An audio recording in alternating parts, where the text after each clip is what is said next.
Nous sommes entrés dans une nouvelle phase des choses. On recherche sérieusement le réveil, et certains grands noms de l'histoire du réveil sont dans les pensées, sur les lèvres, et sont souvent employés pour stimuler l'esprit ou la mentalité du réveil. Mais il se pourrait que Dieu ne permette pas maintenant qu'une grande œuvre faite par lui soit liée à des noms d'hommes. Quoi que nous voulions ou cherchions à faire, nous ne pourrions produire rien de réel ou de vivant si Dieu ne le fait pas lui-même. Il faut que ce soit son œuvre, et manifestement son œuvre seule. La Pentecôte, dans sa signification et sa valeur pour tous les temps, demeure sur la fondation de la croix. La croix dans laquelle les disciples, les apôtres chrétiens ont tout perdu dans ce monde. Ils ont perdu leur Christ selon la chair. Ils ont perdu leur royaume de Dieu selon la chair. Ils ont perdu leur propre vie, leur réputation, leur espérance, leur attente et leur foi en ce qui concerne les choses de Dieu liées à cette terre. Ils ont tout retrouvé, mais d'une manière céleste et spirituelle. Leur propre âme a été crucifiée lorsque Christ est mort. Mais quelle puissante récompense en esprit. Il peut y avoir trop de vie d'âme, de psychisme pour que Dieu puisse se confier lui-même. Et il ne pourra se confier à nous que lorsque nous aurons accepté plus de dépouillement et d'abandon. Il y a une autre chose qui est bien en accord avec ce que nous venons de dire. Cela nous introduit à d'autres passages des Écritures tels que « Il a mis toutes choses sous ses pieds, il a donné pour chef suprême la tête à l'Église, qui est son corps, la plénitude de celui qui remplit tout en tous, Éphésiens 22. Et en détruit l'inimitié par sa propre chair, il a voulu créer en lui-même un seul homme nouveau, et après les avoir réunis en un seul corps, les réconcilier, Éphésiens 2, 14, 16. À lui la gloire dans l'Église, et en Jésus-Christ, dans tous les âges au siècle des siècles, Éphésiens 3, 21. Ces passages et beaucoup d'autres semblables montrent clairement que l'Église, qui est son corps, est le seul homme nouveau, destiné à être l'instrument pour le gouvernement universel de Christ. Cet homme est le fruit de sa croix. Cette Église est née de ses souffrances. C'est une Église crucifiée, ensevelie et ressuscitée en union et identifiée avec Christ. Quelle gloire pourrait-elle connaître sinon la gloire de sa tête dans l'Église?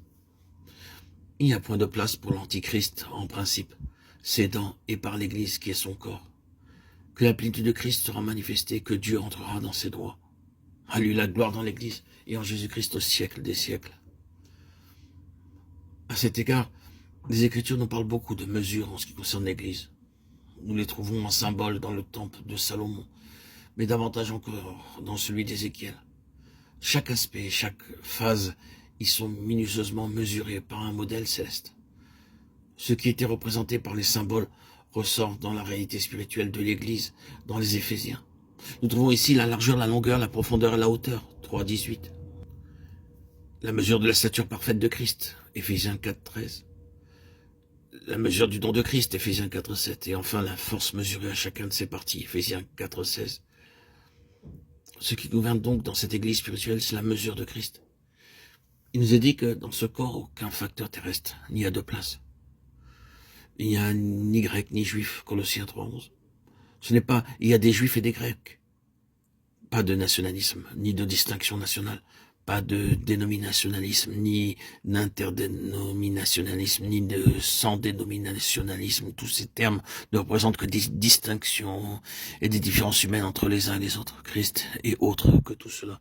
Et lorsque Christ prédomine, les éléments et les traits naturels sont soumis, que ce soit ceux du tempérament, de la société, de l'éducation, de la nation, ou quel qu'il soit.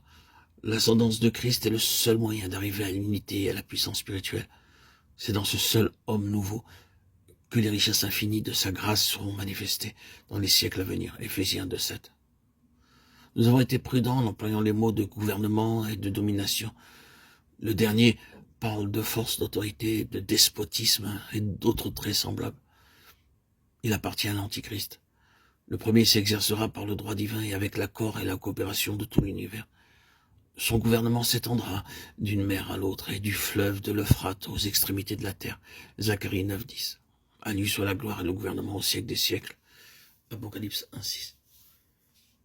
La puissance spirituelle et la force de l'âme sont des choses très différentes et elles appartiennent respectivement à des royaumes différents, au royaume des cieux et au royaume de l'homme.